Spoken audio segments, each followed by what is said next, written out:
सो chapter हम लोग पढ़ने जा रहे हैं the market as a social institution. Market के बारे में समझेंगे इस चैप्टर को, लेकिन इकोनॉमी पॉइंट ऑफ व्यू से नहीं। मार्केट को हम लोग समझेंगे इकोनॉमिक पॉइंट ऑफ व्यू से नहीं, सोशल पॉइंट ऑफ व्यू से, उसके कल्चर के पॉइंट ऑफ व्यू से। जैसे कि हमें पता है कि हर एक्टिविटी में अपना एक कल्चर होता है।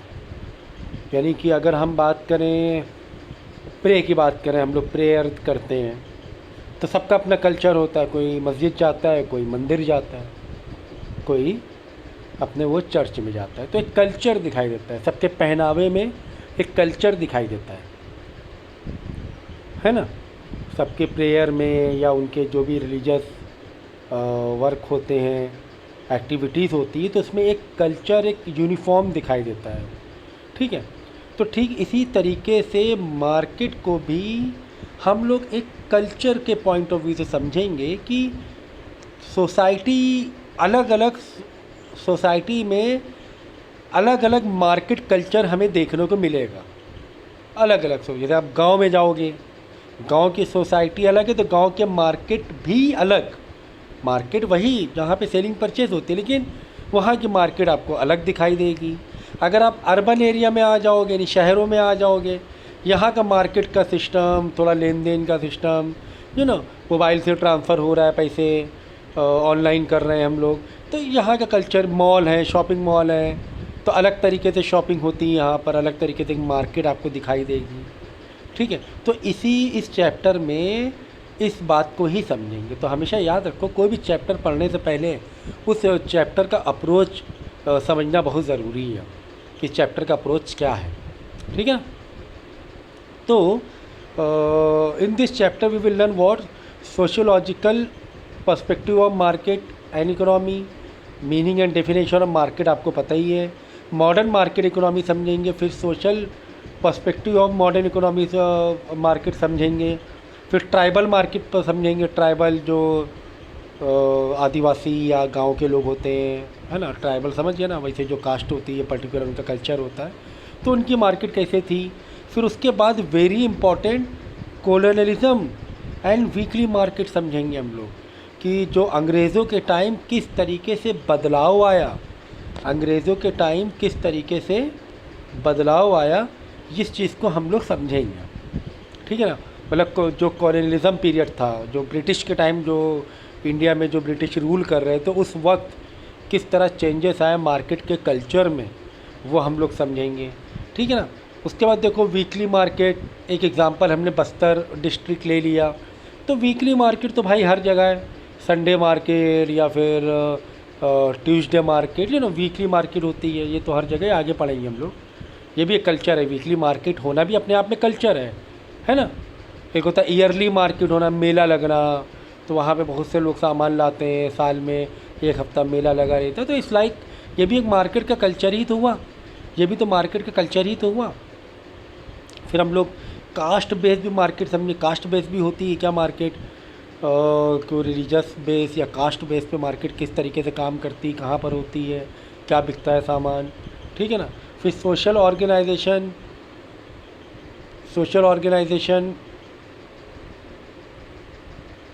ऑफ मार्केट, मार्केट के भी अपने सोशल ऑर्गेनाइजेशन होते हैं। अगर आप देखोगे गुजरातियों में छोटे छोटे उन लोग है ना ऑर्गेनाइजेशन बनाए रहते हैं, अपने लोगों को लोन देना, उधार देना, बिजनेस में सपोर्ट करना, इस तरह कमेटी बनाए रहते हैं, तो वही सोशल ऑर्गेनाइजेशन होते हैं।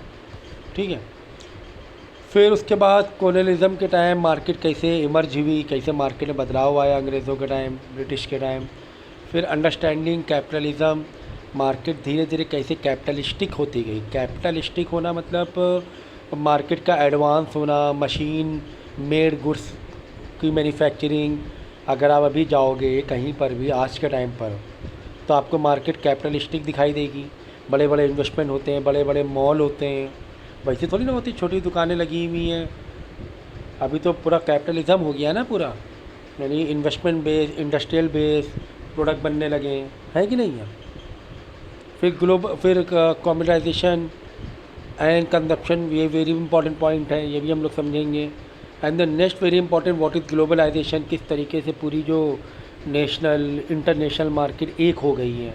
आपको कहीं से भी कुछ भी सामान मंगाना है या सामान बेचना है तो आप नेशनल इंटरनेशनल मार्केट में बेच सकते हो।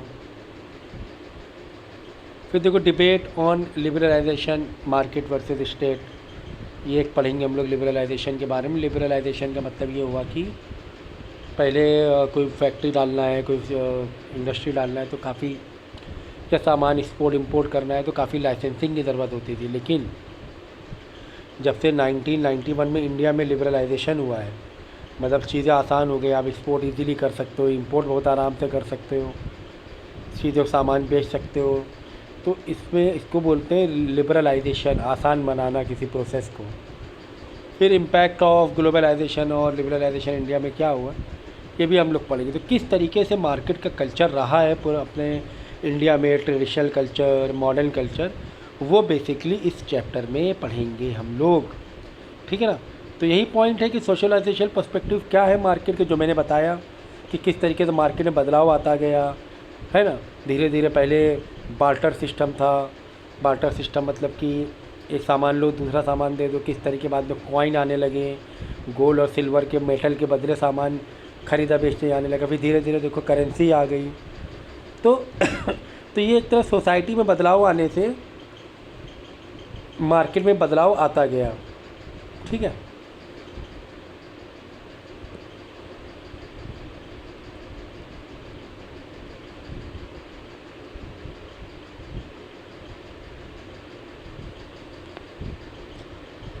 तो देखो, तो यहाँ पे यही लिखा हुआ है कि जूलियन फ्रूट ने कहा है the market situation rises when some economic forces estimate that there is going to be profit for a particular product or services because of competition. It is not necessary that all the people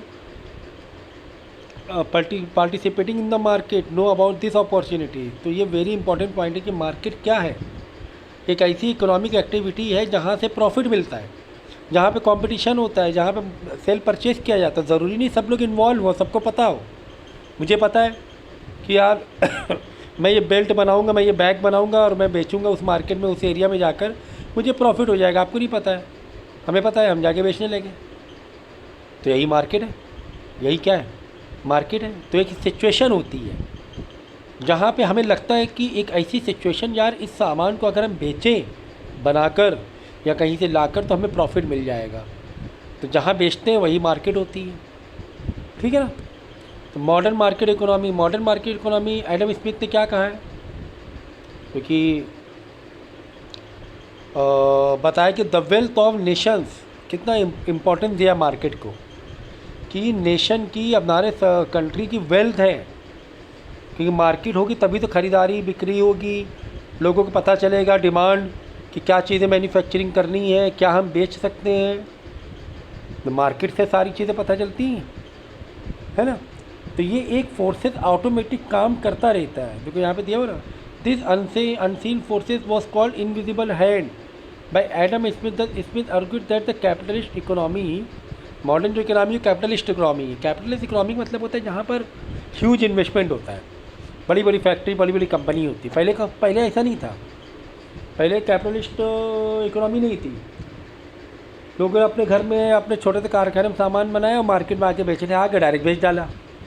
अब ऐसा नहीं है, बड़ी बड़ी factory होती हैं, factory तो wholesaler के पास जाता है सामान, होलसेलर इन्वेस्टमेंट करता है, रिटेलर के पास जाएगा, रिटेलर से कंज्यूमर के पास जाएगा सामान, है ना। तो कैपिटलिस्टिक हो गई, बड़ी बड़ी मशीन्स आ गई हैं, मशीन में पैसा लगाना पड़ता है, कैपिटल लगाना पड़ता है। तो ये इनविजिबल हैंड है, ये ऑटोमेटिक काम करता रहता है।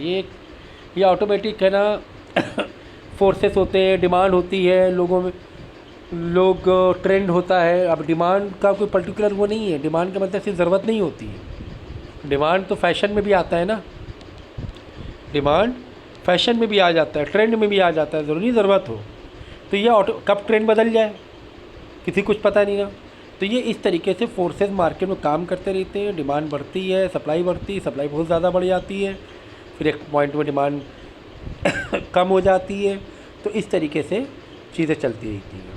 तो सोशियोलॉजिकल पर्सपेक्टिव क्या है मार्केट का, कि modern economy develop from the ideas of early thinkers such the Adam Smith and is based on the idea that economy can be studied as a separate part of society which operate according to its own law, leaves out the larger social and political context in which market operate. ये last वाला ये कि किस तरीके से market अपना impact डालती है सोसाइटी पर, और इसी का वाइस वर्सा भी होता है कि सोसाइटी भी मार्केट पे अपना इम्पैक्ट डालेगी। मार्केट देखकर आपको पता चलेगा कि वहाँ का कल्चर क्या है, वहाँ की सोसाइटी क्या है, वहाँ के रिचुअल्स क्या है। भाई अगर आप समझो फॉर एग्ज़ाम्पल कश्मीर की मार्केट देखोगे, आप कश्मीर जाओगे, वहाँ पे मार्केट आप देखोगे कश्मीर की, तो वहाँ पे किस टाइप के सामान मिलेंगे मालूम है ना? वहाँ पे वो ड्राई फ्रूट बहुत मिलेगा, जैसे बादाम हुआ, इंजीर हुई, कपड़ों में शॉल मिलेगी बहुत, है ना, शॉल मिलेगी या गर्म कपड़े मिलेंगे, जैकेट मिलेंगे। तो उस मार्केट से उसका कल्चर नहीं पता चल रहा है आपको कि यहाँ के लोग बादाम इंजीर खाते हैं, क्योंकि सर्दी बहुत पड़ती है। यहाँ के लोग शॉल और टोपे या जैकेट पहनते हैं क्योंकि सर्दी पड़ती है, वहाँ का पहनावा है, लॉन्ग टाइप के कोट। क्यों वहाँ का पहनावा? क्योंकि वहाँ का वो एटमॉस्फेयर, क्लाइमेट वैसा है। तो इस तरीके से एटमॉस्फेयर, क्लाइमेट, सोसाइटी, मार्केट, ये सब आपस में ऐसे कनेक्ट हैं और हमें पता चलता है चीज़ें कि किस तरीके से एक मार्केट बताती है कि वो सोसाइटी क्या है, किस टाइप की सोसाइटी है। एग्ज़ाम्पल के तौर पे राजस्थान में एक वीकली ट्राइबल मार्केट लगती है, ठीक है ना। ट्राइबल मार्केट मतलब वहाँ के जो रहने वाले लोग हैं वहीं के प्रॉपर राजस्थान के, वो ट्राइब, वहाँ की भी एक ट्राइब हुई ना, वो एक वहाँ के पर्टिकुलर लोग जो रहते हैं वहाँ की ट्राइब हो गई वो। ट्राइब का मतलब ये होता है कि जो एक पुराने ज़माने के कल्चर से अभी भी जुड़े हुए हैं, वो कास्ट, हम उन्हें ट्राइब कह सकते हैं। वो नए उस मॉडर्न के उसमें नहीं आ रहे हैं, नहीं कन्वर्ट हो रहे हैं, तो उसे बोलते हैं ट्राइब। उनका एक वो कल्चर अलग ही होता है, पुराने ज़माने वाला समझो। तो उन लोग क्या करते हैं, कैमल में सारा सामान लेकर आते हैं। क्यों कैमल में? क्योंकि राजस्थान एरिया है, वहाँ पे ट्रांसपोर्टेशन के लिए कैमल लगेगा। तो ये सब मार्केट शहरों में नहीं लगती, लगती गाँव में। तो कैमल में अपने कपड़े मतलब बेचने के लिए कपड़े हुए, या फिर जो भी ज्वेलरी हैंडमेड हो गई, या खाने पीने का सामान हो गया, ये सारी चीज़ें हैं ना लेकर आते हैं। गांव में मार्केट लगती है, फिर लोग आके ख़रीदते हैं। जो भी छोटे से गांव में आकर जंगल मतलब जो पहाड़ों में रह रहे हैं, जो रेगिस्तान में रह रहे हैं, वो अपने अपने यहाँ से बनाकर अपना अपना जो भी आइटम है खाने का बनाकर, या कपड़े वहाँ के हैं अपने उधर के बने हुए, तो सब लेकर आते हैं और बेचते हैं। तो ये तो वहाँ ये एक ट्राइबल मार्केट, ये भी कल्चर है। यहाँ पता चलता है हमें कि इस टाइप की सोसाइटी यहाँ पे डेवलप्ड है, ठीक है ना। फिर इसी तरह देखो, एक कॉलोनियलिज्म के टाइम वीकली मार्केट का स्टार्टअप हुआ था कि संडे या ट्यूसडे, हर अलग अलग शहर में अलग अलग सिस्टम होता है। कहीं पर संडे मार्केट होती है, जैसे अब गोवा की बात करें तो गोवा में ना मोस्टली संडे मार्केट का कल्चर काफ़ी जगह है, लेकिन कहीं कहीं पर बिहार में ट्यूसडे मार्केट लगती है ना। तो ये डिपेंड करता है शहर के ऊपर। तो वीकली मार्केट में क्या होता है कि लोग जाते हैं, इधर उधर से लोग आकर सामान बेचते हैं सस्ते में, है ना। वहाँ पर भी उसका कल्चर दिखाई देता है कि वीकली मार्केट आप जाओगे तो कपड़े मिलेंगे, फिर उस टाइप का अचार मिलेंगे, डिफरेंट टाइप के सामान एक मिलेगा, आपको देखने को मिलेगा। अलग अलग जगह के लोग जो आए हुए होते हैं वहाँ पर जो मार्केट लगाते हैं अपने एरिया का, वैसे सामान, वैसे कपड़े, वहाँ पे जो कपड़े बनते हैं, या वैसे चूड़ियाँ हो गई। हाँ, तो ये हुआ था कॉलोनियल, वही अंग्रेज़ों के टाइम पे ये एक सिस्टम चालू हुआ था वीकली मार्केट, जो अभी तक के है वो काफ़ी हिट है ना। क्योंकि लोगों को काफ़ी कंफर्ट लगता है कि वीक में एक बार गए और सामान खरीद के आ गए।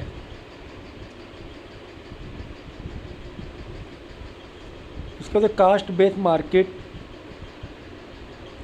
Trading network pre colonial and colonial India. तो प्री कॉलोनियल मैंने इंडिया से मतलब ब्रिटिश से पहले, मुग़लों का टाइम हम कह सकते हैं। वहाँ पे कास्ट बेस्ड मार्केट लगती थी, मतलब ये छोटी कास्ट की मार्केट है तो छोटी कास्ट वाले जाके वो सामान ख़रीद रहे हैं, उनका पहनावा अलग होता था। ब्राह्मण मार्केट, उनका पहनावा, उनका खाना पीना अलग होता था, वो मार्केट अलग लगती थी, है ना। तो ये सिस्टम चलता था प्री कॉलोनियल का टाइम। और कॉलोनियल का टाइम भी होता था, लेकिन धीरे धीरे चीज़ ख़त्म होती गई, तो उसी बोलते हैं ट्रेडिशनल मार्केट कह सकते हैं हम, ठीक है ना।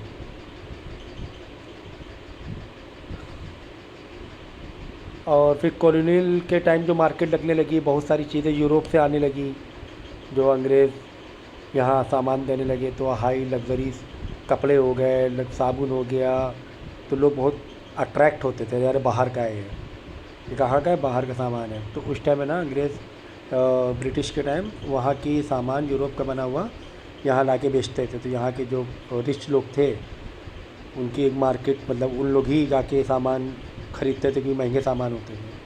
तो उस टाइम जो पेमेंट का सिस्टम चलता था हुंडी, मतलब अभी जैसे हम लोग बैंक से पैसा ट्रांसफ़र कर देते हैं, पहले ऐसा नहीं होता था, बैंक सिस्टम नहीं होता था। हुंडी है जो कि अब इलीगल हो गया है। हुंडी में क्या होता है, जैसे कि पैसे में ट्रांसफ़र करना है मुंबई में किसी को, अब मैं यहाँ से मुंबई कैसे पैसे भेजूँ, तो यहाँ पे एजेंट होते हैं, वो उनके एजेंट मुंबई में होते हैं। जैसे मैंने यहाँ के एजेंट को पैसा दे दिया 1 लाख रुपए कि भाई मुंबई में है ना 1 लाख रुपये पहुँचा दो इस बंदे को, वो अपने एजेंट को फ़ोन करेगा, बोलेगा 1 लाख रुपये इसको दे दो, तो तुम्हारा 1 लाख रुपये उसका पहुँचा दिया। अब सवाल है कि ये एजेंट उस एजेंट को पैसा कैसे पहुँचाए, ये भी तो है, एजेंट टू एजेंट। भाई एक एजेंट कानपुर में, एक एजेंट मुंबई में, इसने यहाँ से कस्टमर से पैसे लिए 1 लाख रुपये, अपने एजेंट को बोला कि 1 लाख रुपये दे दो, उसने उधर मुंबई में दे दिया। लेकिन ये जो एजेंट है कानपुर वाला, ये मुंबई के एजेंट को कैसे पैसे पहुँचाएगा। तो क्या होगा, कभी ऐसा भी रहता है कि मुंबई में कोई है, उसे कानपुर में पैसे भेजना है, तो मुंबई वाला क्या बोलेगा, भाई कानपुर में इसको 1 लाख रुपये दे दो, 50,000 दे दो। ये कानपुर वाले उसको बोलेगा कि भाई 50,000 दे दो, तुम्हारा 1 लाख रुपये तो मेरे पास चढ़ा ही हुआ है, मुझे तो 1 लाख रुपये तुमसे लेना ही है, तो ये 50,000 रुपये इसको कानपुर वाले को दे देगा। ऐसे चलता रहता है, ऐसे डीलिंग दिन भर होती रहती है। तो लास्ट में आके पैसा वो एक एडजस्टमेंट हो जाता है, इसमें एजेंट लोग को कमीशन मिलता है, उसे बोलते हैं हुंडी, ठीक है ना। हुंडी से पैसा पहुँचाना, जो कि अभी भी होता है इलीगली, लोग अगर टैक्स बचाते तो ऐसे ही पैसा पहुँचाते हैं। उसके बाद देखो सोशल ऑर्गेनाइजेशन ऑफ मार्केट, बहुत सारे ट्रेडिशनल बिजनेस कम्युनिटीज़ हैं जो कि अपने अपने स्टेट वाइज कह सकते हो, या फिर रिलीजियस वाइज भी ऐसे मार्केट के ऑर्गेनाइजेशन बने होते हैं जो अपने लोगों को, अपने कास्ट के लोगों को सपोर्ट करते हैं, ठीक है।